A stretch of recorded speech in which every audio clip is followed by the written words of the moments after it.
Gracias. Si me permiten compartir la pantalla, por favor.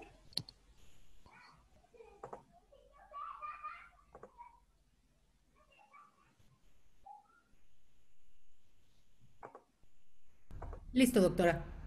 Gracias.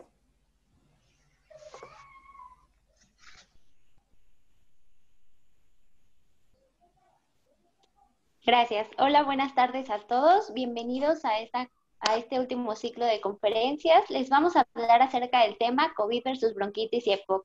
Me presento de nuevo. Mi nombre es Abigail Atilano Carlos.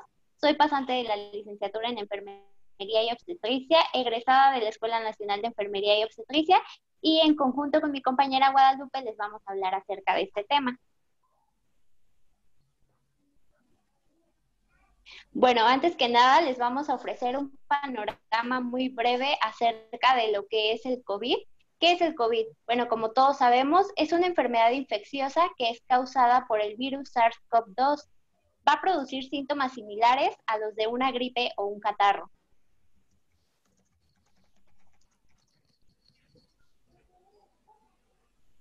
Sus síntomas generales son dolor de cabeza, fiebre, tos, congestión nasal, pérdida del gusto y olfato, dolor de garganta, diarrea.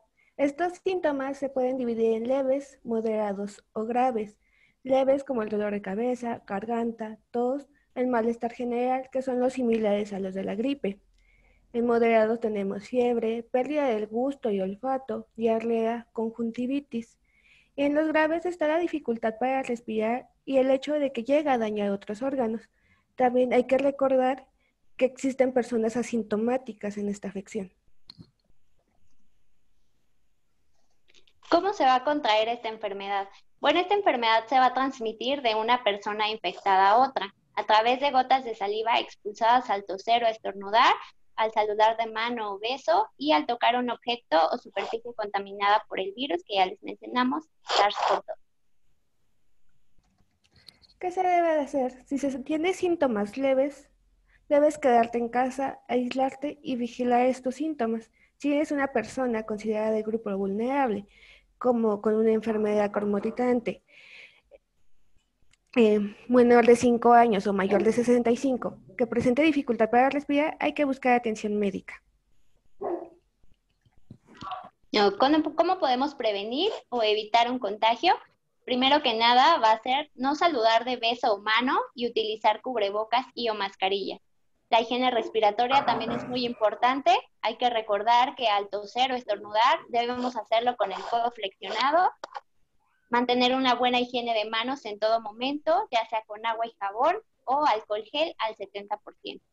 Debemos mantener por lo menos 1.5 metros de distancia entre una persona y otra y evitar prestar artículos de uso personal como lo son el teléfono, la computadora, botellas, etcétera. También es importante desinfectar zonas de uso personal antes y después de usarla. Bueno, para empezar esta plática les vamos a platicar un poco sobre el sistema respiratorio. Se divide en dos áreas, la superior, que va a ser boca, nariz, laringe y faringe, y la inferior, que es en la que nos vamos a enfocar, conformada por tráquea, bronquios, que son dos ramas que se van a ir hacia distintos, a ambos pulmones, y a la vez se van a subdividir en bronquiolos, terminando en pequeños sacos denominados alveolos. Bueno, empezaremos con el primer padecimiento, que es bronquitis aguda. La bronquitis aguda se va a denominar como la inflamación de la tráquea o del árbol bronquial, que va a afectar tanto a adultos como niños sin enfermedades pulmonares crónicas. En la mayoría de los casos va a ser de etiología viral y algunos trabajos concluyen que las bronquitis agudas van a ser causadas por agentes que circulan estacionalmente y que causan también infecciones respiratorias de la vía aérea alta, como lo son los rinovirus, coronavirus, adenovirus, o en casos algo más graves pueden encontrarse virus influenza, parainfluenza o virus sincicial respiratorio.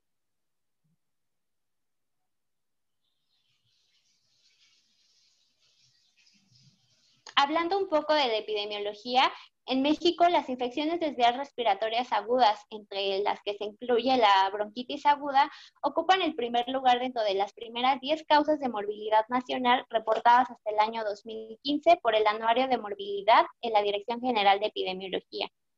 Aproximadamente el 5% de los adultos va a padecer un episodio durante el año y más del 90% de ellos van a buscar atención médica.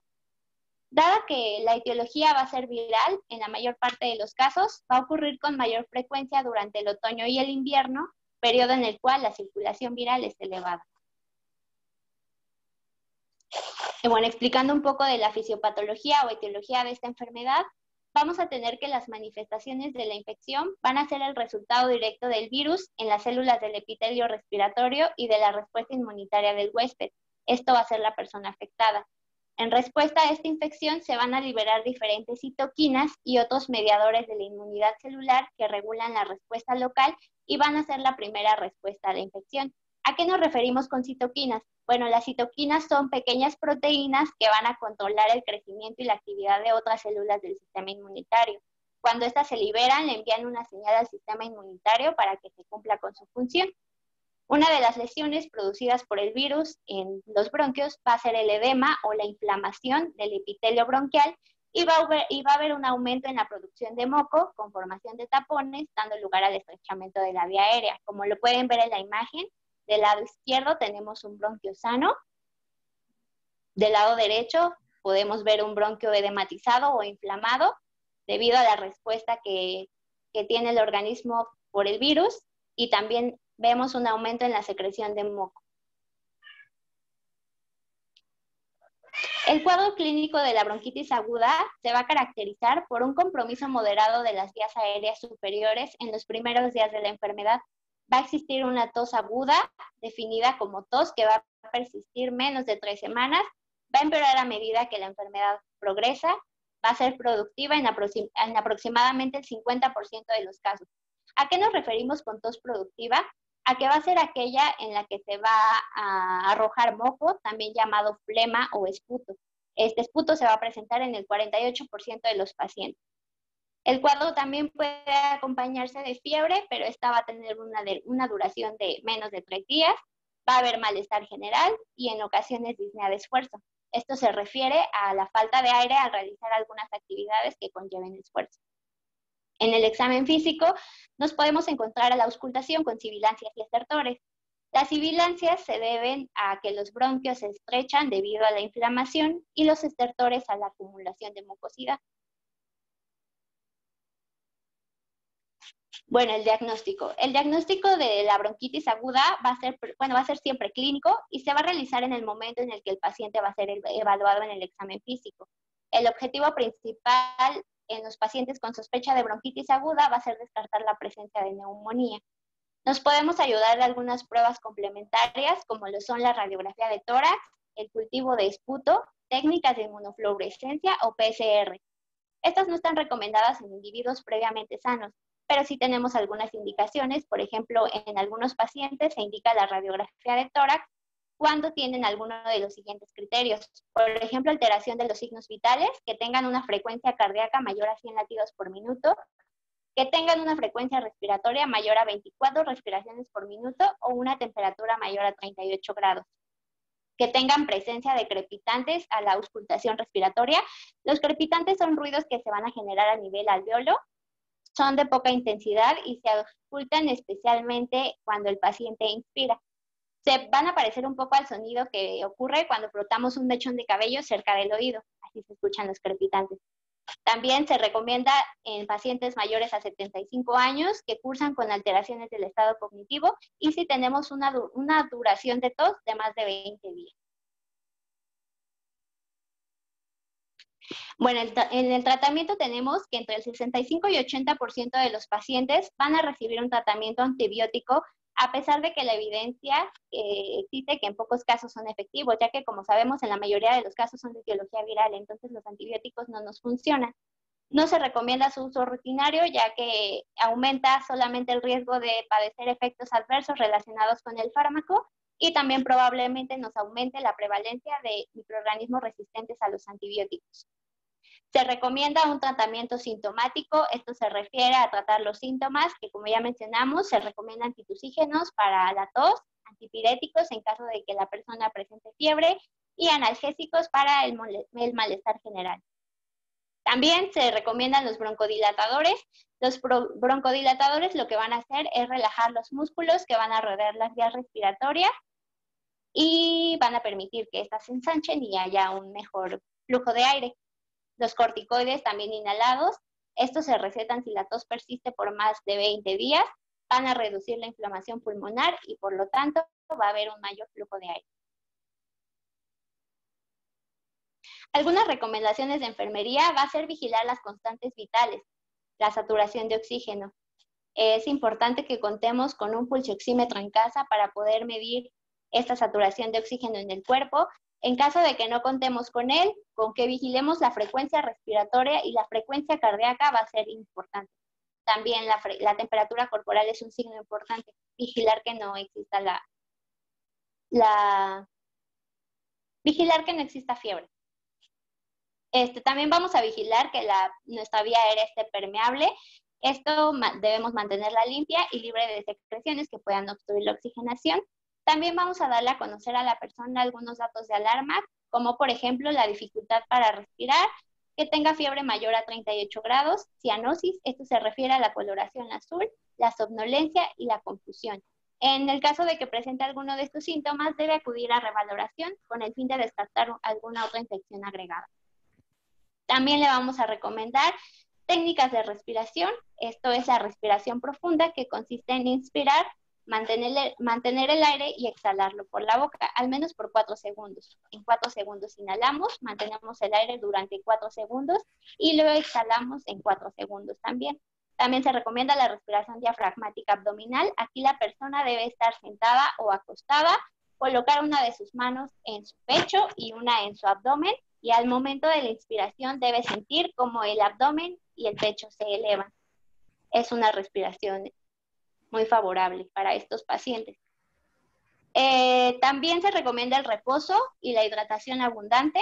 La recomendación de la ingesta de líquidos en las bronquitis agudas va a ser muy frecuente, ya que los beneficios atribuyen a que incrementan los fluidos, se reemplazan las pérdidas incrementadas de líquidos insensibles, se corrige la deshidratación de la ingesta reducida y se reduce la viscosidad del moco.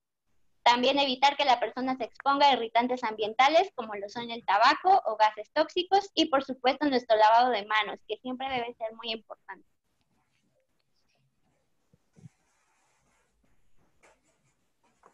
Buenas tardes, me presento, mi nombre es Guadalupe López, soy pasante de la licenciatura en Enfermería y Obstetricia y yo les voy a presentar el tema de EPOC.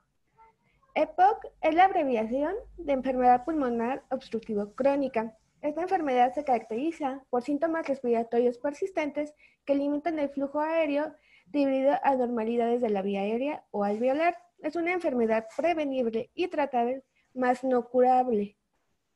En México, durante el año 2017, se estimó que el 4.0% de todas las muertes, es decir, 29,000 de estas, fueron por EPOC. Durante la última década, en nuestro país, esta enfermedad ha fluctuado entre la cuarta y séptima causa de muerte, de acuerdo con estadísticas. El EPOC tiene dos formas clínicas. Una es bronquitis crónica, que es lo que mi compañera les acaba de explicar. La única diferencia entre aguda y crónica es el tiempo en que se presenta. La crónica se va a ver presentada en un tiempo mayor a 3 meses y va a ser subsecuente. Como sabemos, va a haber una inflamación del tejido y un exceso de mucosidad, mientras que va a tener la forma también de enfisema, que en esta va a haber un daño en la membrana alveolar, la cual se va a ver destruida, lo que va a hacer que se pierda elasticidad, atrapando el aire entre los pulmones, por lo cual no se vacían de manera eficiente, conteniendo más aire de lo normal. Esta retención de aire va a causar que los pulmones se inflamen y se obstruyan. La combinación de tener constantemente aire adicional en los pulmones y el esfuerzo extra que se necesita para respirar va a ocasionar una disnea. En conclusión, los bronquios y los alveolos van a perder su elasticidad, los alveolos se destruyen y los bronquios se engrosan. Los pulmones van a fabricar más moco de lo normal lo que hace que se obstruya la vía respiratoria. Entre sus factores de riesgo está el fumar. El tabaquismo es el principal factor. Hay que tener en cuenta la duración a lo largo de la vida, cuánto tiempo la persona ha fumado, en qué constancia. La exposición a gases tóxicos, la inhalación de ciertas sustancias que irritan los pulmones, como humos, algunos tipos de polvos, y los vapores de productos químicos en el lugar de trabajo, la contaminación del aire en espacios exteriores o interiores, así como la combustión utilizados para así como combustibles utilizados para cocinar. También hay que tener en cuenta la genética, así como las pacientes que hayan sufrido de periodos de asma durante la infancia o hayan presentado casos de bronquitis aguda durante esta. En sus síntomas, la principal es la tos crónica. Es el primer síntoma que se presenta y suele ser desatendido por parte de los pacientes a ser considerado una consecuencia lógica de fumar o de exposición al medio ambiente. Al principio puede ser intermitente, pero subsecuentemente puede presentarse todos los días y en periodos largos. Puede ser productiva o no productiva y se van a producir pequeñas cantidades de expectoración. La disnea, muchos pacientes los van a referir como esfuerzo para respirar, presencia de agitación, pesadez en el pecho, opresión en falta de aire o ahogamiento. Su diagnóstico va a ser a través de una historia clínica, donde se preguntará cuándo aparecieron por primera vez los síntomas, cuánto lleva con ellos, si aparecen con el ejercicio, si ha tenido asma, si es fumador o exfumador, los aspectos de la historia familiar, si ha estado expuesto a factores de riesgo relacionados con la enfermedad o productos químicos. En el examen físico se realizará una examinación del pecho, se auscultará, se revisarán todos los signos vitales, se explorarán otras partes del cuerpo para excluir que estos síntomas sean causados por alguna otra enfermedad. Su principal método de diagnóstico es la espirometría. Esta es una prueba de función pulmonar. Lo que se hace es una respiración profunda donde se va a soplar tan fuerte y tan rápido como sea posible dentro de un tubo conectado a una máquina llamada espirómetro. El espirómetro va a medir la velocidad y la cantidad de aire que entra y que se puede expulsar de los pulmones. Esta prueba es la que sirve para confirmar el diagnóstico y saber la gravedad de la enfermedad. Va a sacar una curva como la que pueden ver en pantalla en la que se van a medir los niveles. También se puede llegar a pedir una radiografía de tórax que permite obtener una imagen de los pulmones para facilitar el diagnóstico y así descargar otras enfermedades como puede ser neumonía. El tratamiento. Van a ser broncodilatadores que sirven para prevenir y revertir el endurecimiento de los músculos que rodean las vías respiratorias o el broncoespasmo. Aumentan el diámetro de los bronquios cuando estos se han estrechado, con lo que disminuyen la obstrucción y mejoran el paso del aire a través de la vía respiratoria. Los anticolinérgicos actúan como los broncodilatadores sobre la vía respiratoria, pero su mecanismo es diferente, por lo que tarda un poco más en hacer efecto. Se van a usar antiinflamatorios que sirven para reducir la inflamación de la vía respiratoria, pero estos hay que ser tomados de forma pautada. Y una rehabilitación respiratoria. Esto se compone generalmente de entrenamiento físico y psicoeducación, pero también se puede acompañar de otras intervenciones, como pueden ser estrategias para dejar de fumar, entrenamiento de los músculos respiratorios, manejo de la medicación, consejo nutricional, estrategias de motivación y soporte psicológico. Estas terapias sirven para mejorar la capacidad de ejercicio, ayudar en la calidad de vida y ayudar al paciente a vivir con su enfermedad. En algunas ocasiones se necesita oxígeno, ya que esta enfermedad puede ir avanzando y convierte al paciente en oxígeno dependiente. Hay que recordar que esta enfermedad está marcada por periodos de empeoramiento agudo llamados agudizaciones o exacerbaciones. En la mayoría de estos casos están asociados con infecciones, enfermedades y condiciones crónicas, lo cual aumenta su morbilidad y mortalidad.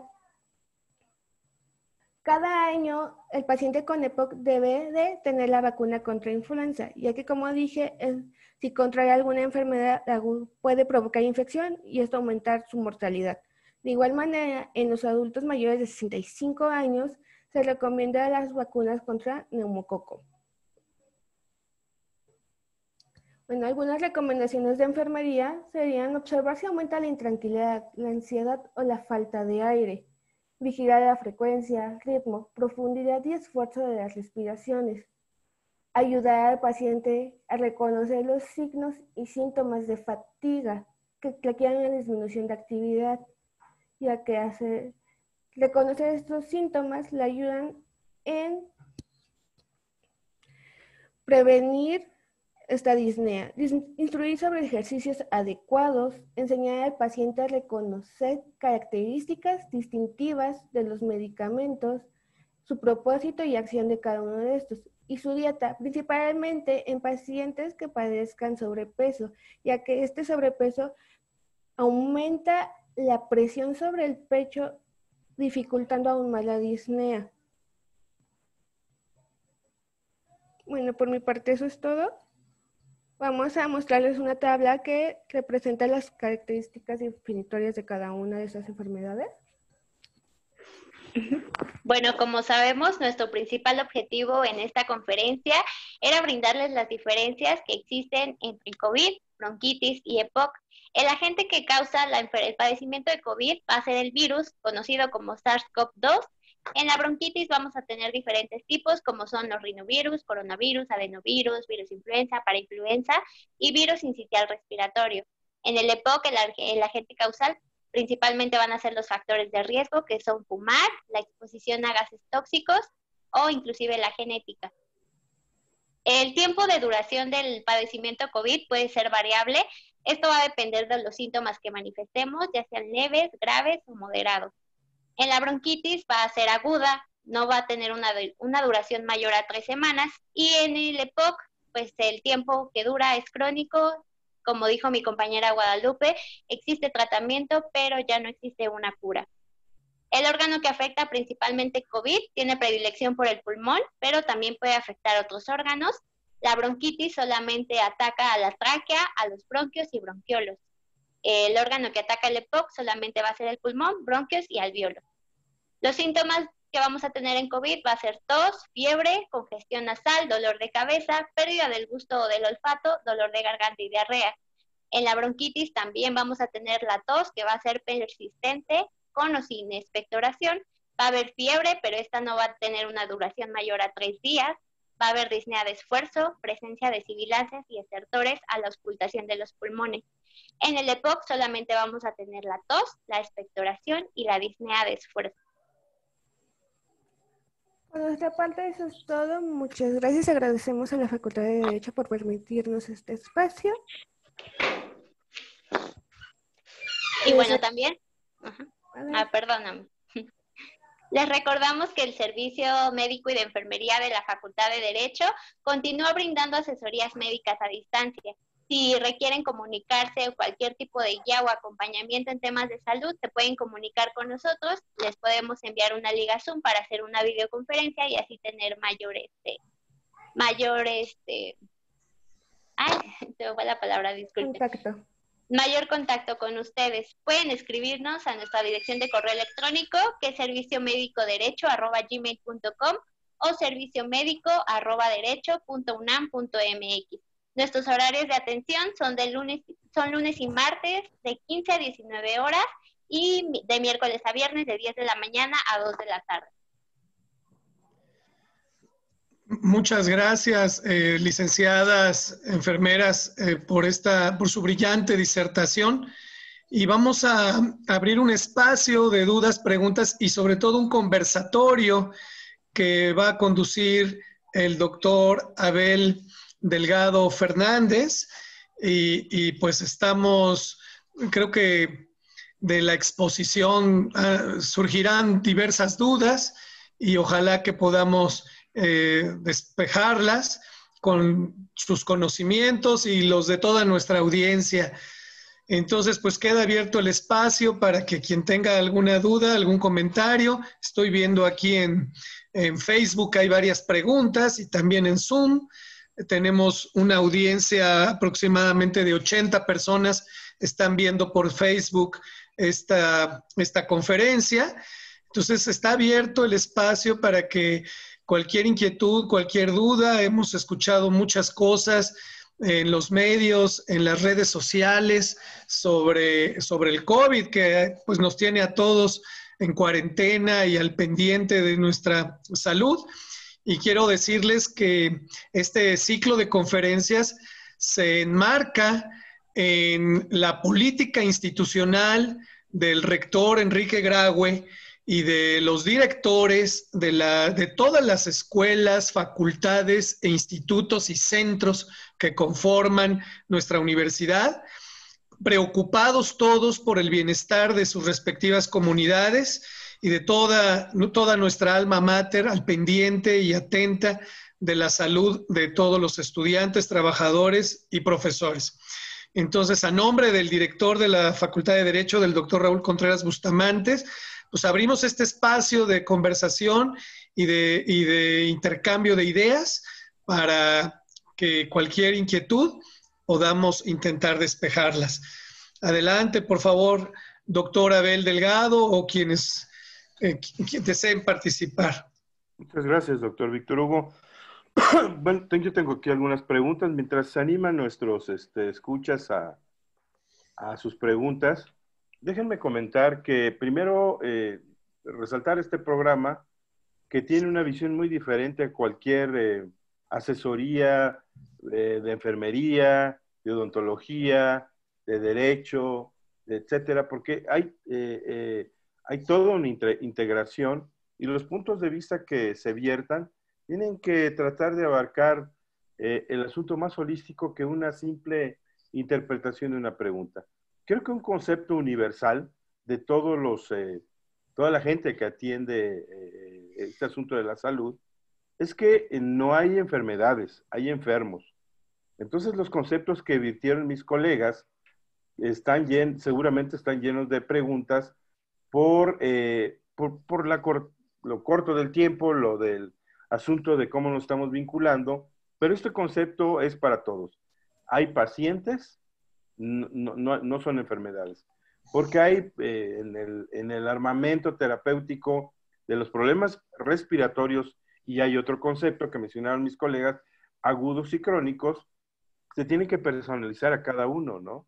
Creo que estos asuntos de la cronicidad nos queda claro que es una falla del autocuidado, y vámosle poniendo nombre a las cosas, porque todo mundo dice, bueno, pues el sector salud, el autocuidado, que es una de las políticas de salud que este gran programa de derecho y todos los que participamos en ello hemos procurado hacia nuestros alumnos, que es la semilla que educará a las familias dentro de su contexto.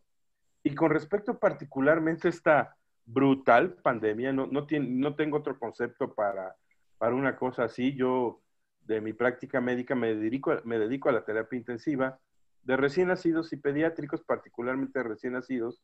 37 años, 38 años llevo en el Hospital G. González, que es sede COVID. Yo nunca había visto una cosa como esta, ¿no? Entonces, ¿cuál es el manejo que se debe de tener? Tuve que ir a la historia, ¿no? Las epidemias de la peste negra, peste bubónica, ¿no? Y me queda claro que la mejor es la información. O sea, ejemplos como este, ¿no? Que nuestros colegas enfermeras nos compartan este asunto de agudo y crónico, que el agudo se maneja de una manera y tiene sus conceptos, que el crónico tiene otros, que el COVID es un marco conceptual que en este momento socialmente abraza a todas las enfermedades, pero que no todo es COVID. Pero hay algo que mencionaron mis colegas y que sí me gustaría compartir con toda nuestra audiencia y que se deben de llevar. Ustedes saben muy bien que los servicios médicos, el sistema de salud, no puede prestar atención a tanto paciente, y no es en el mundo, no es si malo, bueno, regular, es que una pandemia de este tipo rebasa todo. Bueno, por Dios, quien se dedique a planear pandemias se acaba el dinero en un mes de cualquier país, también hay que entenderlo, ¿no? Pero entonces nosotros tenemos que tomar la responsabilidad que nos toca, cómo educarnos para el autocuidado. Y mis colegas, y quiero que si quieren lo anoten, ¿no? Mencionaron datos de alarma. Este es un concepto a nivel de enfermería, médico, odontológico, creo que todos, que debe de saber la gente, los médicos sin duda, pero la gente, y podemos hacer un pequeño ejercicio. ¿Cuáles serían los datos de alarma para cualquier enfermedad aguda y crónica agudizada de vía respiratoria? Y les pongo la analogía de los autos, ¿no? Los autos cuando ustedes los van a arrancar y le dan el primer movimiento de llave, se prenden todas las alarmas. Esos serían los datos de alarma. Pero si arrancan el carro, el auto, seguramente se van a apagar todas.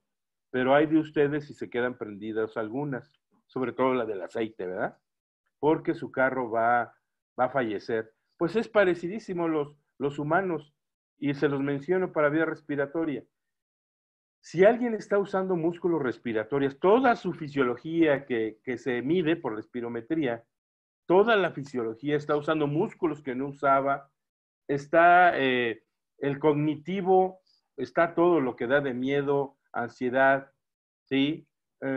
Los signos vitales, todo el mundo lo sabe, y no lo voy a decir en cifras porque cada edad tiene su cifra normal, pero pues yo creo que todos nos conocemos nuestro cuerpo, esa es la idea, conocerse, ¿no? Si tu frecuencia cardíaca está muy aumentada, si tu color ha empeorado, si te empiezas a perder asuntos de conciencia, ¿sí? Y si la gente te ve mal, pues esos son técnicamente y de manera domésticamente los datos de alarma. ¿Y qué hay que hacer? Ahí no hay remedio que valga. Necesitan una evaluación médica. Y entonces sí, para no saturar a los hospitales, centros de salud, etcétera, etcétera, hay que pedir una valoración médica. Pero lo que no puede ser es también llegar al cuarto para la una, ¿no? Cuando ya las alarmas, aunque vuelvas a regresar la llave, se te queden prendidas 4 o 5. Habitualmente con 2 alarmas que se queden prendidas, nosotros tenemos un concepto de respuesta inflamatoria sistémica. Y vean el término, ¿no? Lo que quiere decir es que se te quedaron prendidas más de 2 alarmas y tu posibilidad de morir, pues prácticamente es un volado, ¿no? Porque te vas a deteriorar rápidamente. En síntesis, si estás respirando de más, estás muy morado, si tienes un oxímetro, que creo yo que igual que el termómetro debe de estar en casa para edades pediátricas y adultos, entonces yo sería de la opinión que nos informáramos más, pero no tanto como si quisiéramos jugar a la enfermera o al médico, sino hay temas de autocuidado en cualquier plataforma. Y maestro Víctor, tengo una pregunta, ¿cuáles son las ventajas de los corticoides inhalados y tomados? Esta es una importante pregunta. Primero, los esteroides, los corticoides, deben de ser personalizados, no son un jarabe para la tos, no es un té de gordolobo y bugambilia, es un medicamento serio que tiene ya de entrada un uso para el agudo y un uso para el crónico. No he dicho enfermedades, pero en el agudo me quedo corto en imaginación, yo lo usaría para los ataques de asma, y esta evolución de tomado e inhalado es por los efectos secundarios, ¿no? Se supone que los puffs que se da uno de inhaladores están hechos a la medida para que si no te pasas de lo inhalado, los efectos secundarios del esteroide no se presenten. Y por vía tomado, bueno, yo no tengo para vía respiratoria una indicación, ¿no? Lo tengo para enfermedades autoinmunes, pero ya tomado, y todavía hay presentaciones tomadas de esteroide para adulto y para niño, ¿eh? Y yo creo que esto no debería estar en nuestra arsenal. Eso de 100 pacientes, seguramente el 0.001 lo necesitaría. O sea, no tiene por qué estar en el arsenal. Las desventajas, recuérdense, hay que recordar que tenemos glándulas, como las suprarrenales, que son productores de esos esteroides y que son un asunto cíclico y biológico, y que además tiene que ver con las edades, tiene que ver con el desarrollo de los humanos y que tiene que ver con la noche y el día. Y se trastornan estos ciclos, pues simplemente quitarle una manecilla, un reloj, y vienen los efectos secundarios que van desde los leves hasta los muy graves. Creo que contestaría esto y Me gusta, le leo las preguntas que están en me Facebook, parece maestro bien. querido. Sí, claro. Ya si usted me dice que se las lea todas juntas. Yo diría que una por una, maestro. Una por una. Maestro Víctor, sí. Muchas gracias, maestro. Mire, Soledad Pérez pregunta, ¿a partir de qué grados de temperatura ya se considera como fiebre? Eso es una excelente, parece muy obvia, ¿no? Diría, no, pues ya sabemos, ¿no? Arriba de 38, ¿no? Seguro que si hacemos una encuesta ahorita de aquí, todos vamos a mencionar una cifra diferente. Pero yo diría, tomáramos la que nos dijo mis colegas, ¿no? Tomemos como dato de alarma. Si alguien tiene arriba de 38 y va para arriba, y hablemos de adulto, porque otro asunto son los pediátricos, eso es una fiebre, ¿no? Una fiebre que a medios físicos, a medicamentos no baja de 38, es muy probable que vaya a seguir subiendo, y ese metabolismo aumentado por la fiebre va a trastornar, no sé, la frecuencia cardíaca, la hidratación, los electrolitos, el cognitivo. Entonces es una urgencia que debe ser atendida. Pero ¿qué sucede cuando no baja? Habitualmente cuando no bajan al contrario, sube de 38, debemos de buscar una explicación. Y en el caso de los respiratorios, pues las infecciones bacterianas agregadas. Los virus tienen esa particularidad que entran, bueno, habrá que hacer una reflexión sobre el COVID, ¿verdad? Entran, dan fiebre 2-3 días y deben de desaparecer, pero no sostenerse. Y esta pregunta me anima a decirle a la persona que pregunta que siempre y en este tiempo una medida de un dato de alarma es cuantifiquen la fiebre, tómensela. Estoy enfermo de un vía respiratoria. Tengo que tomármela mínimo 3 veces al día, tenga o no tenga fiebre. Pero si tengo fiebre, tengo que generar datos, ¿sí? Datos de cuánta temperatura, sobre todo en niveles de fiebre, y hacer una curva, porque esa curva te va a dar el comportamiento, es un dato más que te da el comportamiento de la enfermedad, ¿no? Entonces, para el adulto, si no, podrían comentar mis colegas, yo creo que arriba de 38 ya es una fiebre. Y también tomar en cuenta el método de toma de temperatura.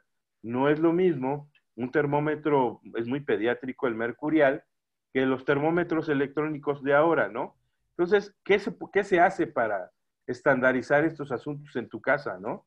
Bueno, pues escoges el método, te tomas la temperatura como sano y ese va a ser tu normalidad, ¿no? Pero no hay normalidades de 40 ni menos de 36.5. Estás hablando de un frío y de un caliente. Entonces les acabo de dar el rango y sobre ese otro rango están las variables ambientales de temperatura, ¿no? Muchas gracias, maestro. Víctor Martínez pregunta, ¿qué pueden recomendar en materia de alimentos, ejercicios, después de que se padece COVID? Él refiere que él ya superó el COVID, pero que aún tiene taquicardia, cansancio, sudoración fría, y pues él desea saber cuáles son las secuelas que quedan del COVID y qué se recomienda en estos temas de alimentación o ejercicios u otras cuestiones para salir adelante, maestro. Yo creo que aquí es una pregunta que de hecho le iba a comentar. ¿Qué es el COVID?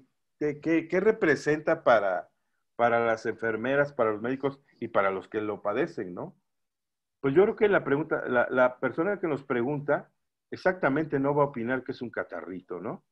A la persona que le da COVID, aquí tenemos un colega, el doctor Juan Carlos, creo que el concepto de multiórgano, creo que ya quien lo padeció ya lo aprendió, ¿no? Este virus es capaz de afectarte todos tus órganos y sistemas. Y la pregunta, oiga doctor, ¿y a mí cuál me afectaría? Esa es una pregunta muy difícil de responder, porque yo creo que de 100 pacientes que les dio COVID, a esos 100 a nadie le hicieron punción lumbar para ver si le dio encefalitis, ¿no? Y a lo mejor le dio, y esos nerviosismos, y es sí. Entonces, hay muchos pendientes. Pero aquí la pregunta, yo creo que hay que decir, ¿qué crees? Me dio COVID, y los virus son así, nada más que son menos o más malvados, pues es una afectación multiórgano que le consumió todo el metabolismo. Entonces necesitamos energía, ¿sí? Por supuesto, y ahí ven la necesidad del trabajo multidisciplinario. ¿Quién podría decirnos cómo se debe recuperar un afectado de una enfermedad multiórgano? Pues los dietistas, las dietólogas, ¿no? Y esos deberían dar la mejor opinión. ¿Cuál sería el ejercicio físico para un COVID, no? No, pues no hay dosis de lagartijas ni de nada, ¿no? Deberíamos de tener un terapeuta físico, ¿sí? Y preguntarle. Y esa es la bondad de los programas como de derecho. La otra pregunta, si algo, la gente que sufre COVID, como dicen los jóvenes, ven el túnel, quieren ver ahí que ya, pues este virus, y lo sabemos muy bien, la afectación psicológica que hace, ¿no? Deberíamos tener una asesoría psicológica. Entonces, yo creo que, siendo honestos, un paciente, una persona que ha sufrido COVID, debe de recibir una atención multiórgano, pero yo como médico, y a los médicos a veces se nos dan más poderes de los que no tenemos, yo abogaría, yo le voy a las enfermeras que tienen más formación holística, pues seguramente les recomendaría que le meta la caloría, ¿no? Que ahorita no se restrinja, que se hidrate como nunca, porque seguro que el riñón sufrió, ¿no? ¿Sí? Que yo sé que el colega que nos está preguntando, a lo mejor estaba preparando para el Mundial del próximo año, que lo deje en paz un ratito y que poco a poco, ¿sí? Y también que el asunto psicológico no lo descuide, no es una cosa menor, ¿sí? Entonces, yo sugeriría, o sea, esta visión holística de la atención de los pacientes. Muchas gracias, doctor. El joven Pebar Valderas pregunta, ¿qué prueba es la más efectiva para detectar el COVID, incluso para aquellos pacientes que ya lo tuvieron y que nunca mostraron síntomas? Y también pregunta, ¿qué recomendaciones efectivas hay para protegerse del COVID? De veras, una de las cosas que yo he aprendido en este programa de servicio social, fíjense, de servicio social multidisciplinario, y las voy a contestar todas y no me va a fallar. Hemos trabajado de la mano con la gente, con nuestro gente de mucha calidad de COVID-19, el doctor Baruch Díaz, entre otros, con nutrición, y nos hemos nutrido para cuidarnos, ¿no? Entonces, la pregunta es, ¿qué? Y se los voy a decir en términos no médicos. ¿Qué será qué será mejor para tener el virus en la mano o en la mano izquierda o tener la sospecha de que se tiene el virus en la mano derecha? Entonces, pues es obvio, ¿no? Si tienes el virus en la mano izquierda, lo que compruebe eso es lo que es más sensible para saber si tienes o no el virus. Eso se llama la prueba de proteína C reactiva o cadena de polimerasa. Las pruebas que detecten partículas virales, ¿sí? Son las mejores pruebas. A ver, si tú tienes PCR positiva, no hablemos de números porque a todos nos confunden. Tienes una PCR positiva, lo más seguro es que sí tienes COVID, pero para que esa prueba sea positiva, evidentemente necesitas partículas, carga viral suficiente para que salga positiva. Pero si sale positiva, es positiva, ¿va? Esa es la PCR y es la mejor para enfermos y para convalecientes, si gustan. Pero la otra son las inmunoglobulinas. Las inmunoglobulinas se interpretan de esta manera. De hecho, si alguna vez no tienen nada que hacer, vean cómo se reportan a alguien que le hagan la IgG y la IgM, y van a ver cómo viene un menú como si quisiera uno un menú, ¿no? Pero que quiere uno respuesta. Y se lee de muchas maneras. Entonces ya, bueno, entonces si se lee de muchas maneras, me confundo de muchas maneras, y entonces está contestada la respuesta. Entonces, no, pues el manual de la IgG y la IgM, ¿no? Pero bueno, la inmunoglobulina IgM te indica que si tiene suficiente carga viral, que seguramente, vamos a usar, no usar palabras seguramente, no. La probabilidad, ¿sí? Porque es probabilidad estadística de que estés enfermo existe. Pero ¿qué crees? Si te sale en el nivel positivo, también puede ser que sea una falsa positiva. No, bueno. Ahora, la IgM es de memoria. Quiere decir que si te dio un asintomático, es muy probable que no le tenga memoria, ¿no? Entonces, vean cuántas la contestación es la PCR. Entonces, y esta otra pregunta que sí, yo les pediría que se la llevaran. ¿Cuál es, como dijo, el tratamiento efectivo? Tratamiento no hay. O sea, no hay un antiviral, ¿eh? No hay todavía una vacuna. Entonces, para todas las enfermedades, la mejor es la prevención. Ahora, ¿cuál es la prevención? Ahí va, parecemos discos rayados, ¿no? La mascarilla, ¿sí? La mascarilla, la máscara facial, las técnicas de lavado de mano y, por Dios, la concentración mental para que en cada escenario donde nos movamos estemos conscientes de la limpieza o de lo que representa cuidarse. Y porque les voy a decir algo, honestamente, todos tenemos necesidad de salir y uno ves los cubrebocas y parece chicharrón prensado, ¿no? No me digan que eso es una protección, ¿sí? No sirve para nada, por el contrario, se vuelve un fomite. Oiga, doctor, entonces, ¿cuántos? Bueno, no sé, tienes que cargar con unos, dependiendo, hay que informarse qué tipos de cubrebocas son desechables, se pueden dar. No, bueno, que sí es una responsabilidad cuidarse, ¿no? Entonces, y el distanciamiento. Si no tienes nada que hacer, quédate en tu casa.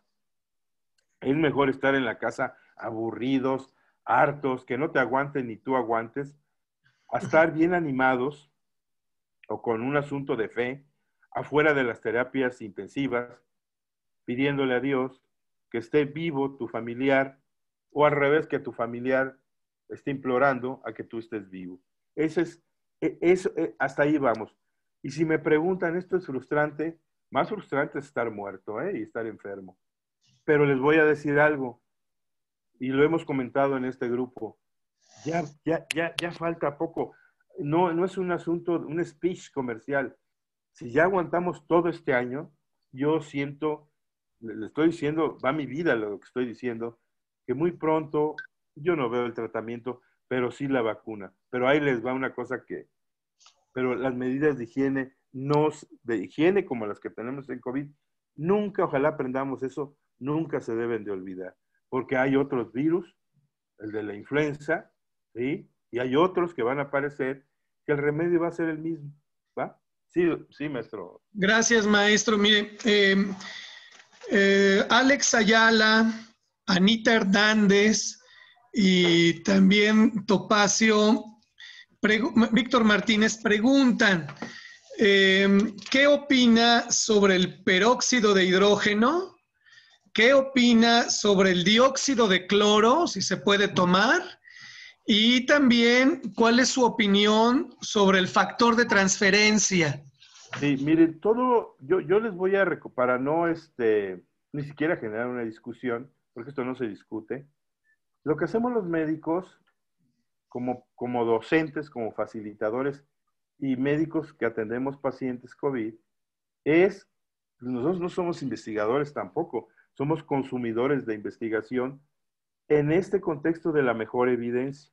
Lo que les voy a comentar, este es un paradigma que cualquier médico profesional, ¿sí? ¿Sí?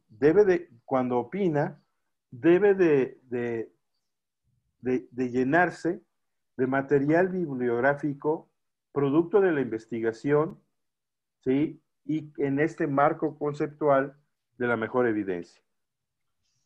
Les puedo decir que de lo que mencionaron no tiene ninguna evidencia médica, no tiene ninguna, y no hay discusión a menos que tengan, no sé, un estudio controlado, una revisión sistemática, de eso estoy hablando. Entonces, no existe ninguna. Siempre que escoge uno un medicamento, debe uno sopesar el beneficio contra las complicaciones. Cuando me hablan de superóxido, ese término de superóxido lo usamos mucho en medicina con los asuntos oxidativos en los fenómenos del choque, de enfermedades graves, ¿sí? Y bueno, no se diga cuando hay sustancias que nunca las hemos consumido, inhalado, untado, etcétera, ¿no? Entonces, refieren un riesgo.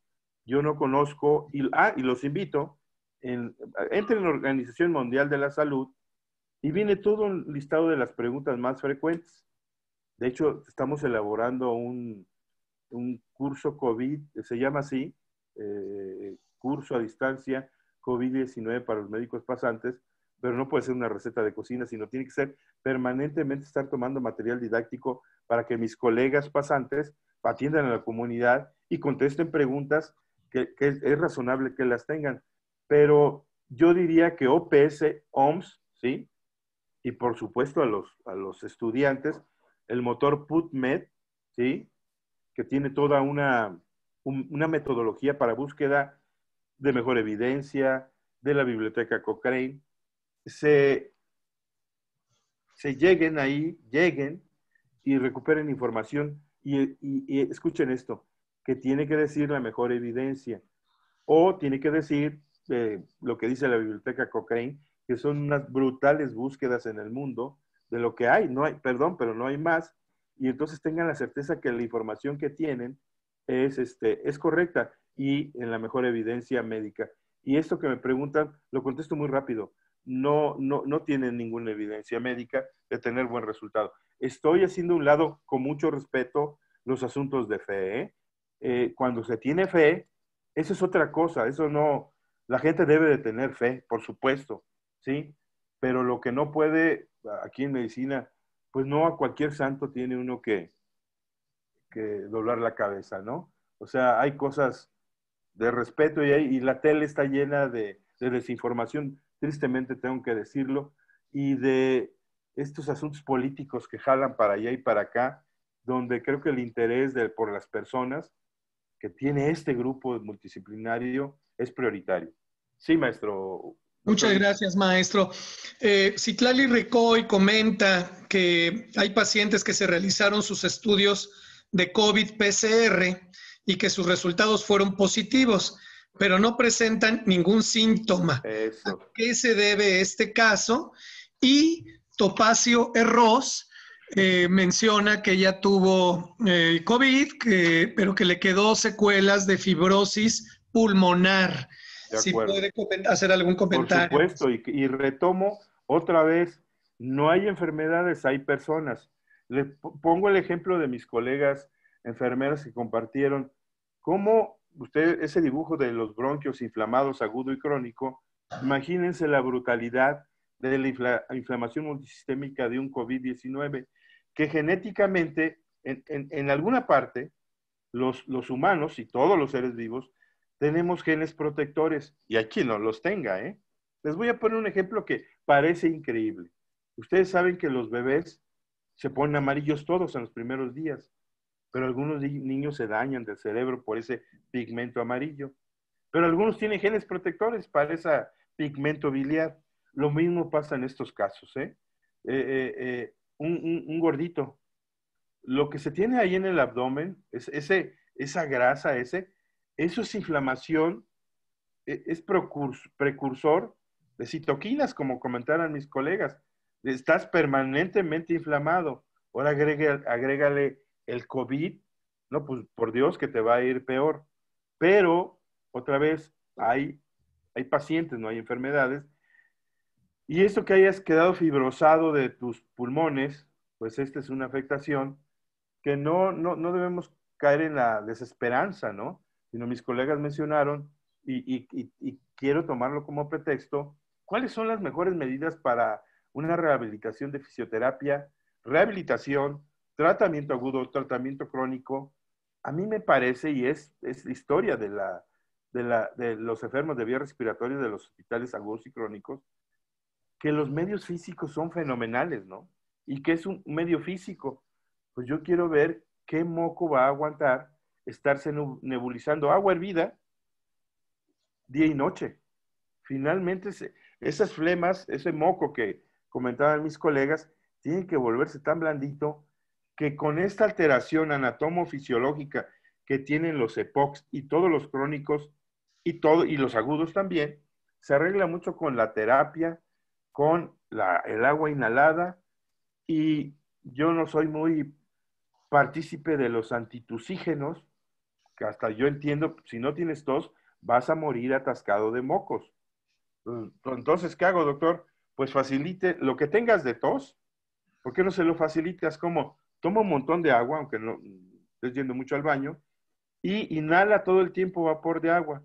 Y cuando dice uno vapor de agua, viene a la idea de otro. Con eucalipto, con vodka o con mejorana. Con agua. ¿Sí? Pero hay quien le guste la aromoterapia, como se llame. Le pueden agregar, ¿no? Sí, esa sería la respuesta. Muchas gracias, doctor. Sandra Silva dice, yo tengo COVID-19, el viernes termina mi confinamiento, ¿necesito realizar otra prueba para confirmar que sea negativa o hasta después de cuánto tiempo puedo hacerla? Miren, esta es una pregunta miren, toda la gente que queda COVID, que tiene COVID y que salió positivo, ya tiene ahí como un foco rojo, ¿no? Para personal, ¿no? Chispas, ¿no? ¿Cómo habré quedado, ¿no? Y no contesté esta. Tengo PCR positiva y no tengo síntomas. Bueno, pues así es, ¿no? O sea, puedes tener suficientes virus, pero toda tu estructura orgánica y fisiológica, anatómica y fisiológica, pues es capaz, y tus genes, por supuesto, de hacer una buena defensa. Pero yo sugeriría, pero también queda uno muy inquieto, ¿no? Si a mí me diera COVID a mi edad, tengo 63 años, ¿yo qué haría, no? Seguramente si me dio fuerte, a mí me preocuparía mucho mi evaluación multiórgano. ¿Sí? O sea, los riñones, tengo riñones viejos, debo ver cómo me los aporreó el COVID, me tomaría unas funcionales renales, me tomaría una placa de tórax, punción lumbar no porque duele mucho la espalda, eso es una broma médica, eso es broma, ¿eh? Entonces, y al último me tomaría para ver cómo ando de la PCR, ¿no? Cuando tu enfermedad, francamente, pues ya lo agudo pasó y lo que importa es el recuento tu recuento de daños. ¿Cuál es el periodo en que no contagias? Pues bueno, pues ya se les ha comentado, son 14 días, pero también, o sea, no hay reglas, ¿no?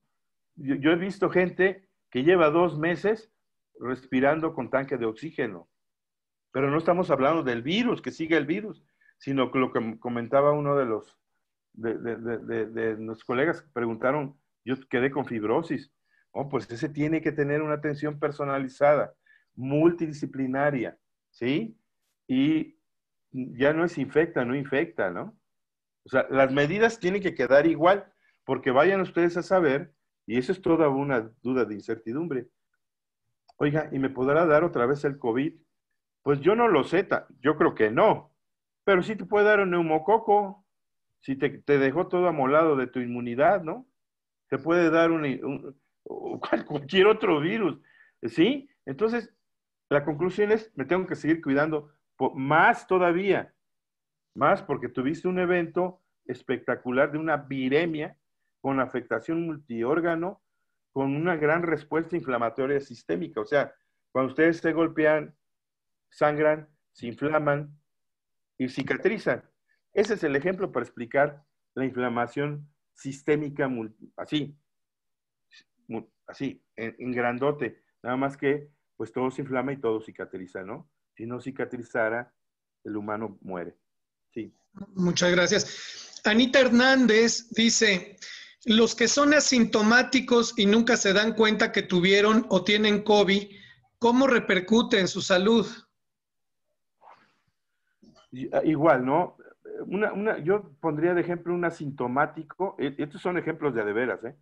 Asintomático de 70 años para arriba, que se sabe que hay toda una explicación gerontológica por qué los de 70 años. Les voy a poner un ejemplo de los de arriba de 60 y 70. Bueno, tengo que decirles que quien inventó a los humanos le dijo a sus células, mira, a partir de los 60, tu célula, de donde sea, no eres inmortal, estás programada para morir. Eso se llama apoptosis, ¿no? Entonces, eso, y le pega un virus, pues no me ayudes, compadre, ¿no? Me vas a ayudar, me vas a estimular la apoptosis. Entonces, eh, eh, ha habido casos, cuates que son asintomáticos, y se toman una placa, ¿no? Les dio algo de tos, están fibrosados. Hay casos de insuficiencias renales que de repente dijeron, pues me estoy hinchando, o pues no tengo hambre, o tengo náusea, síntomas de insuficiencia renal inespecíficos, ¿eh? Y dicen, creo que me dio COVID, y van por una prueba renal, ¿no? Entonces, el asintomático, ¿ven qué complejo es esto de la salud pública? No es lo mismo un asintomático niño de 10 años. Voy a poner de ejemplo a mis residentes, que yo creo que todos les dio COVID, tuve diarrea, un catarrito, y en 2 semanas están listos para regresar, ¿no? Y no tienen ninguna secuela. Entonces, en este modelo del COVID-19 estamos aprendiendo muchas cosas y estamos retomando otras. Una es, no hay enfermedades, hay enfermos. Entonces, dependiendo de la edad, debe de uno de hacer cortes con este paciente, ¿sí? Lo asintomático no asegura ninguna complicación, ¿eh? En medicina nunca se debe decir nunca. Nos manejamos sobre el concepto de probabilidad y estadística. Luego entonces, de la incertidumbre. Y esa incertidumbre la deben de saber los pacientes. Somos corresponsables de la incertidumbre. La gente debe de saber que no es cambiarte las bujías y vas a funcionar bien. Hasta los carros, ¿eh? Se las pueden cambiar y pueden pasar cosas. Muchas gracias, doctor. Preguntan, ¿en los hospitales a los familiares de pacientes de COVID les piden autorización para entubar al enfermo? ¿Cómo puede decidir alguien que no es médico, máxime si se trata de una persona adulta mayor o con comorbilidades? Y en los medios de información señalan que el 80% de los pacientes entubados de tercera edad fallecen. ¿Qué elementos debemos considerar para dar la autorización mencionada? Creo que esta pregunta le pone la cereza en nuestra plática. Estamos hablando de que vamos a suponer que quien pregunta es un derechohabiente, es un usuario.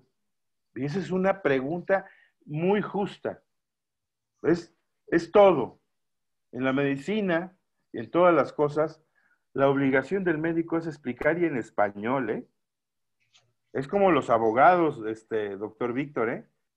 Cuando yo los escucho no les entiendo nada, ¿sí? Cuando me habla el odontólogo tampoco le entiendo, ¿no? Gingivitis, cosas, ¿no?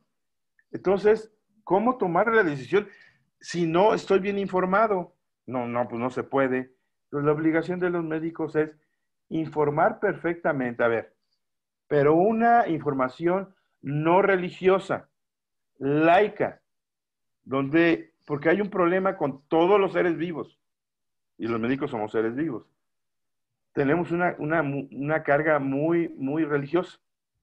¿Y cuál religión? No, a ver, este perfil de lo bueno o lo malo, o es bueno o es malo, ¿no? No, la bioética no enseña eso.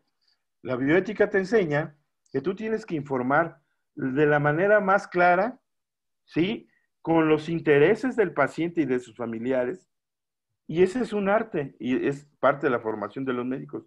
Y cuando se logra eso, entonces sí, como parte de un equipo de toma de decisiones, que se incluye todo lo que socialmente tenga un familiar, ¿cómo qué? No, bueno, pues es que tiene hijos, tiene tíos, todos deben de participar en la toma de decisiones porque es una toma importante. Ahora esa pregunta, entonces, tiene que estar bien informado. Oiga, ya van 5 veces que me informan y no entiendo. Bueno, pues hay que buscar la sexta, porque no, estamos hablando de la vida de alguien y de la vida que se puede perder, pero que de que quedan muchos vivos y que uno como médico tiene que pensar en todos los entornos, ¿sí? Entonces, tiene la información. O sea, es que no informan bien, me tienen que informar y es un derecho de la gente informarse. Y luego, la otra, que todos la gente grande, primero, pues son intubados porque están graves, porque ya sus opciones de vivir sin un ventilador, no nada más es un ventilador, ¿eh? Las estrategias de ventilación van acompañadas de muchos medicamentos, de muchas medidas, muchos cuidados, que son estresantes. Las terapias intensivas son estresantes para un paciente grave, pero se sopesa y se toma la decisión de una terapia porque eso lo va a mantener vivo. En un escenario, 70 años, 80 años, que hablo, por ejemplo, de la apoptosis, ¿no? Hablo de la inflamación crónica, hablo de órganos ya dañados, de riñones que ya tienen apoptosis también, que ya fueron agredidos, etcétera, etcétera, etcétera. Más esta gran agresión del COVID. Otra vez, hablemos de probabilidad estadística, no de todos o no de ninguno. Pues sí, las probabilidades aumentan para fallecer o de quedar complicado, ¿eh? Pero seamos justos con todos nosotros, ¿sí? No hablemos de bueno y de malo, sino hablemos de probabilidad estadística y nunca perdamos la esperanza, ¿no? Porque ningún médico, ninguna persona tiene derecho a que nos hagan perder la esperanza y eso creo que es un asunto que se aleja de lo técnico médico y que nos hace vivir en este mundo y ser mejores personas. Pero si queremos lo bueno, lo malo, mis derechos, nada más eso, entonces es una vida muy injusta. Gracias, doctor. Preguntan si es real, es verdad que los niños son vectores del virus. Vectores, creo que a ninguna mamá, ninguna abuelita le gustaría que dijeran, mi nietecito es un vector. Puede ser un portador asintomático, sí puede ser, ¿eh?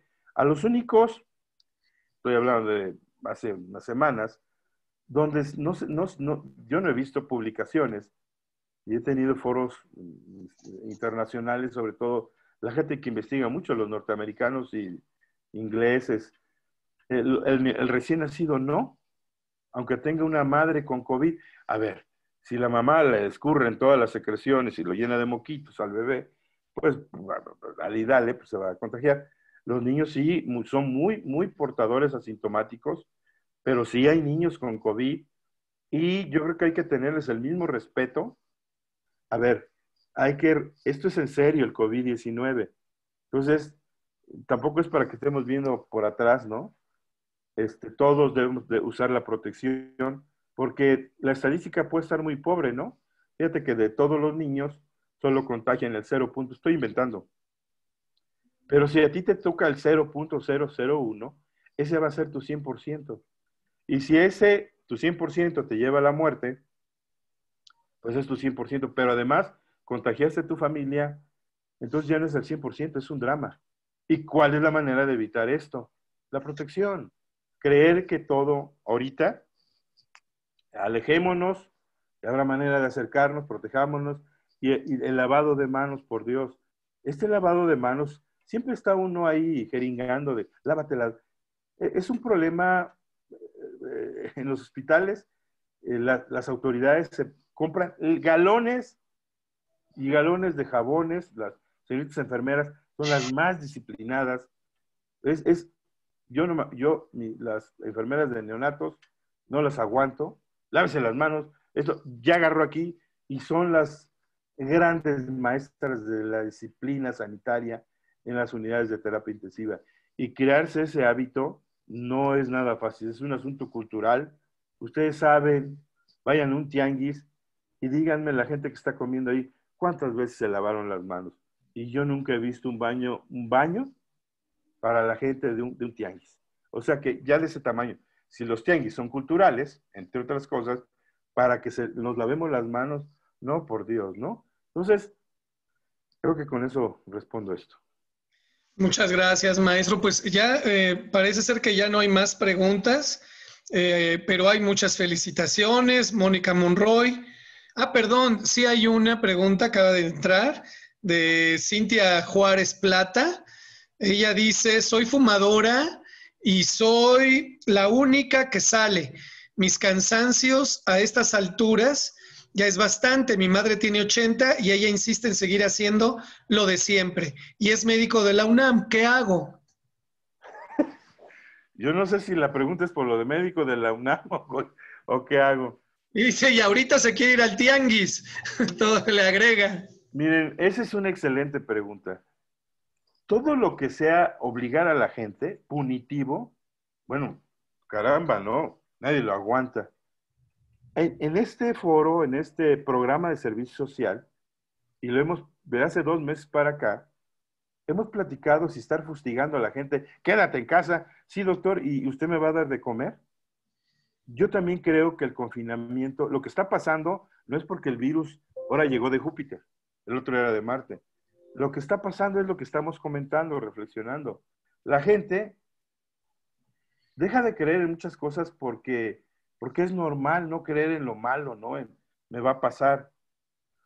Yo creo que esto de retomar las actividades, incluido gente grande, yo creo que se puede hacer previa educación para la salud, ¿no? Si la abuelita quiere o el abuelito quiere salir a echarse un sope, pues ¿en qué creen? Hay que preparar toda una rutina de cuidado, no antisope, sino antivirus. No, bueno, no me diga, doctor. Bueno, pues sí, ¿no? Estamos hablando de la vida, no estamos hablando del sope. Entonces, si voy a llevar a mi abuelito, porque o sea, aquí la colega fuma y fuma, bueno, no sé si, no debe de fumar, ¿eh? Eso, si me preguntan, ¿es un factor de riesgo para COVID? Por supuesto, en pediatría, para otitis, para asma y para EPOC, ya veo que están riendo mis colegas enfermeras, no, por Dios, ¿no? Si no tiene EPOC, la abuelita pues lo va a tener. Entonces, yo creo que las actividades, ya estamos trabajándonos en este multidisciplinario. ¿Cuáles son las rutinas para que vayas al gimnasio, por ejemplo?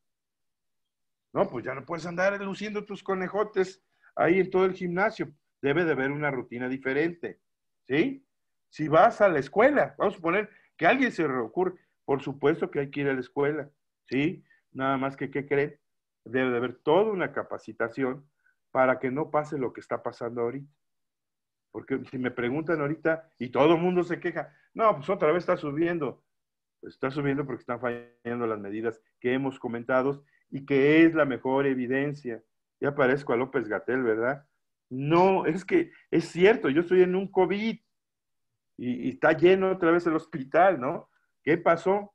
Y nada más por morbo, oiga, ¿y dónde lo agarró? No sé. Sí, yo tampoco lo sé. Y lo sabe uno, ¿no? En el hospital hay un buen de contagios, porque descuida uno muchas cosas, o sea, es estresante. También no hay que ser duros, ¿no? Cuidarse cuesta mucho trabajo, ¿eh? No puedes moverla. A mí, o sea, ¿cómo? Llevo tantos años que, por ejemplo, las enfermeras, ¿no? Doctor, no agarre ahí. No toque aquí, ya tocó. O dices, ¿qué creen que o al menos yo necesito no sé cómo se le llame, un manager, ¿no? Ahora, ¿sabe que ya le dio la mano al familiar?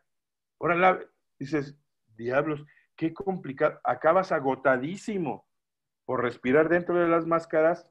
Y yo siento también por la edad, ¿no? Y lo gordo, pero sobre todo por el miedo, la ansiedad. ¿Qué diablos me va a pasar, no? Entonces yo creo que dejemos de fumar, saquen a la abuelita o al abuelito, pero con medidas. ¿Cuáles? Pues ya la saben, el cubreboca, etcétera.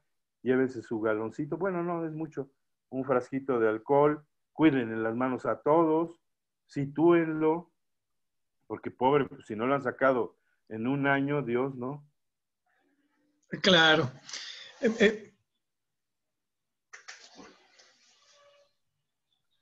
Luego hay médicos que están dale y duro, no fumes, ¿no? Y ahorita vengo y los médicos están fumando. No, bueno, lo vemos todos los días. Y las enfermeras igual, ¿eh? Sí, Ahora doctor. fuman más ellos. A mis colegas. Doctor, y pregunta a Israel Clarín, que aparte de felicitarlo, pregunta, ¿es una mentira el asegurar que una persona que tuvo COVID se puede volver a enfermar? ¿Es mentira o es verdad? Miren, aquí yo, dicen de lengua me como un taco. Yo no he leído, otra vez, y mucho de lo que he aprendido este año de COVID, yo no tenía ni idea. Entonces, así estamos mucho. Lo que no es bueno es generar asuntos de valor, ¿no? Un asunto de valor sería, es una mentira, ¿sí? A Clarín, a mi colega Clarín. No, lo que yo no he leído es, y también, a ver, hay que saber analizar la literatura médica. Bueno, oye, en el mundo hay 2 casos que se reinfectaron. Sí, pero 2 en todo el mundo. Y veamos la metodología, el rigor de esa investigación. Y sí, dicen que eran 2 de 100 años y otro de 99, ¿no? ¿Sí? Y que no cumplieron. Hay muchos errores metodológicos. Desconfíen siempre, si no es un metaanálisis, si no se habla de la mejor evidencia, de Biblioteca Cochrane, de portales OMS, OPS, los CDCs de Atlanta, que tienen la infraestructura para generar, no le crean tanto. Entonces, yo diría que no he encontrado yo evidencia. Sí he oído de casos, se reinfectó, pero vaya, no nos fijemos en el 0.01, mejor en el 99 que completa el 100, y eso que nos haga generar estrategias de protección. ¿Sí? Muy bien, maestro, pues muchas gracias. Pues hay muchas felicitaciones para las licenciadas Abigail Atilano y para Guadalupe López López y otras tantas para usted, doctor. Muchas felicitaciones. Y pues todo, Esperanza García dice excelente foro. Oli Rodríguez, gracias, muy interesante. Muchas gracias. A cuidarse, todo muy claro. También, pues todo excelente y ya no hay más preguntas. Doctor Víctor, ¿puedo cerrar con esto? Porque siempre que está uno en un foro de COVID-19, yo no sé ustedes, pero yo salgo así como con la cobija así. Miren, les voy a decir esto y no es por taquilla, ¿eh? Yo quiero que tengan la esperanza, si son asuntos de fe, tengan la fe, pero ahora es real lo que les voy a decir. Ya está muy pronto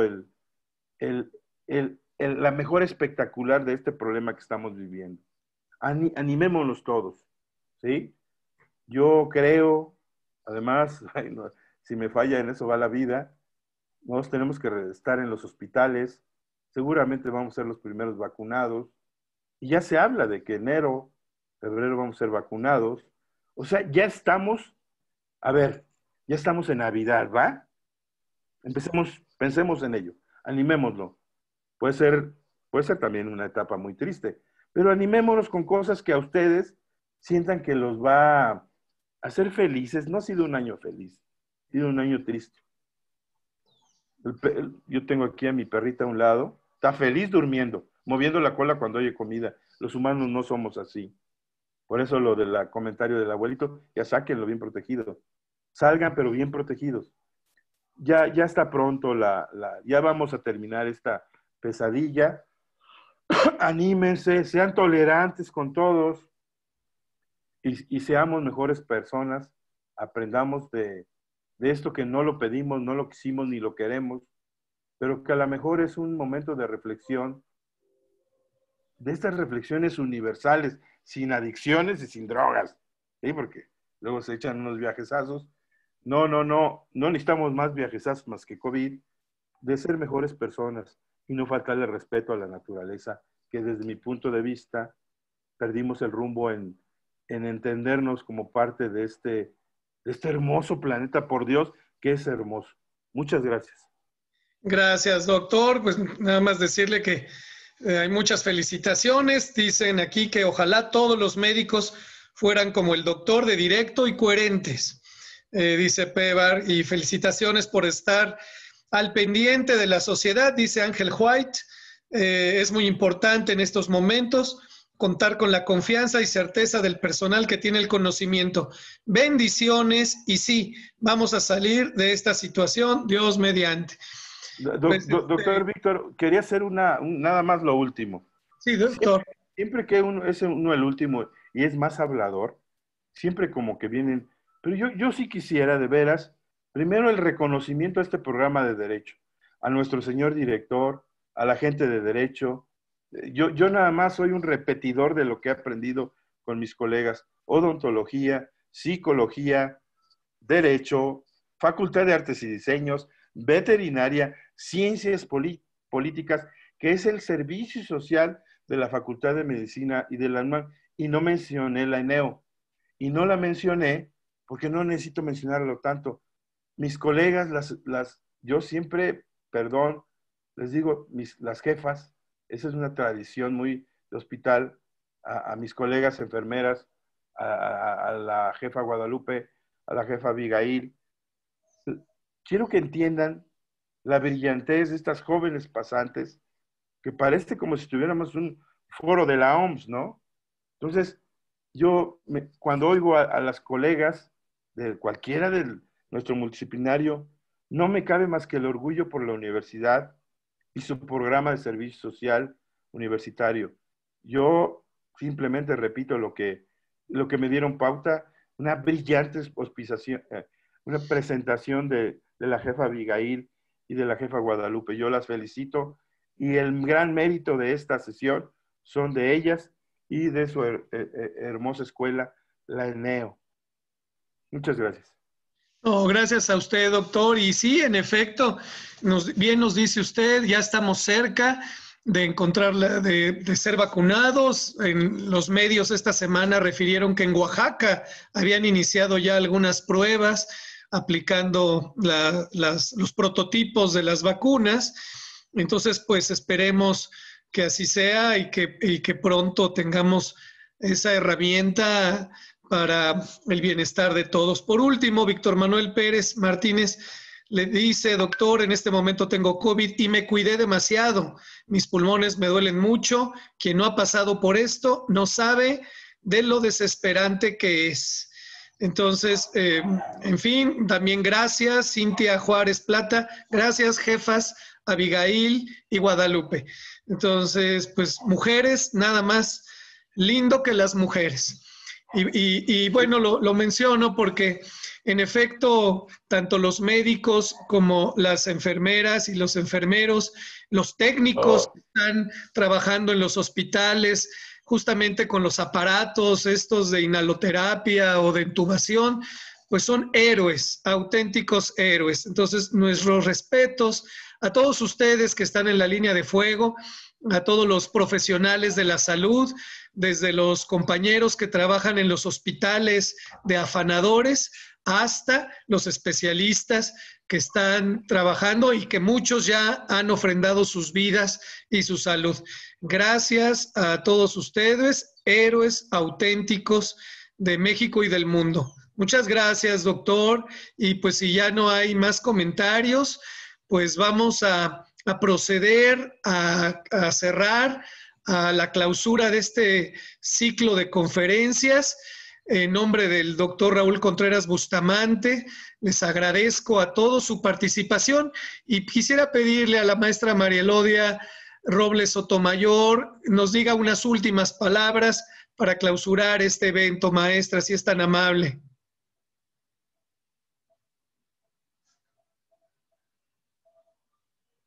Su micrófono, maestra, no se escucha. Sí, es muy grato que a través de 3 meses en el andar del multidisciplinario de la Facultad de Derecho se ha aprendido también en un momento de urgencia mundial que la multidisciplinariedad que inició nuestra facultad es el camino del futuro, que para poder abordar y dar respuestas más completas, no solamente en materia de salud, sino que en cualquier otro campo tenemos que generar un camino de educación y de prevención con el objeto de generar nuevas instituciones y no distraernos en las erogaciones que los países hoy muestran que no son suficientes para cubrir tanta necesidad por no haber una educación en la prevención. Creo que es algo maravilloso que la universidad, con el director de la Facultad de Derecho, los directores de las otras facultades que han fundado y creído en este proyecto junto con el rector, pueden ser el nuevo camino para enseñar a este país cómo la educación y la prevención en cualquier forma, desde los desastres como los que se están viviendo en Tabasco o en Chiapas, como en otros temas que podríamos, para no ampliar, citar y que faltó y que falta ese tipo de educación, sea el modelo en el cual se le dote de habilidades creativas y se impulse desde niño a todo ser humano para que pueda, con esas habilidades, unidos, generar un nuevo mundo. Muchas gracias por esa confianza y ese apoyo que han tenido al programa. Y gracias, y tenemos una gran esperanza, como dijeron hoy las jefas y el doctor Abel, tenemos una gran esperanza que la nueva década que se abre el 2021 nos va a enseñar a saltar sobre estas reflexiones para que podamos trascender y buscar un nuevo camino de paz, de cultura, de arte, el arte como un vínculo en el cual podemos, ¿verdad?, curar a veces situaciones que ni nos imaginamos, porque es el poder que ayuda a salvar el alma. Muchas gracias a todos. Muchas gracias. Pues no nos resta más que agradecer la presencia de todas y de todos ustedes, quienes nos hicieron el favor de seguir por las redes sociales, por Facebook, por Zoom. Muchas gracias por sus preguntas, por sus comentarios, por sus felicitaciones. Y pues siendo las 2 de la tarde con 38 minutos, a nombre del doctor Raúl Contreras Bustamante, director de la Facultad de Derecho, les damos a ustedes las gracias y damos por clausurados los trabajos de esta sesión, no sin antes invitarlos a que sigan los trabajos del Servicio de Salud Integral de la Facultad de Derecho en la página web de la facultad. Ahí se encuentra el sitio, el micrositio, donde pueden ustedes estar dando puntual seguimiento a las actividades que se siguen dando con todo y que está la cuarentena. La Facultad de Derecho, la Facultad de Medicina, la Facultad de Enfermería y Obstetricia, la Facultad de Psicología y todas la de Odontología. Integramos la Universidad Nacional Autónoma de México, seguimos trabajando a distancia, pero en contacto y cumpliendo con la misión que nos ha sido encomendada de docencia, de investigación y de difusión de la cultura. Muchas gracias a todas y a todos, que tengan muy buenas tardes y buen provecho.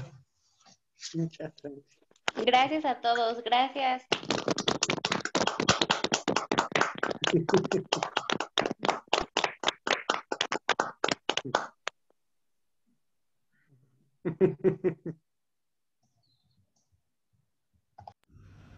Listo, doctor, ya salimos. Muchas felicidades. No, y gracias a ti, querida Lore, estuvo padrísimo, muy buenas preguntas y qué gusto que pudiste incorporarte.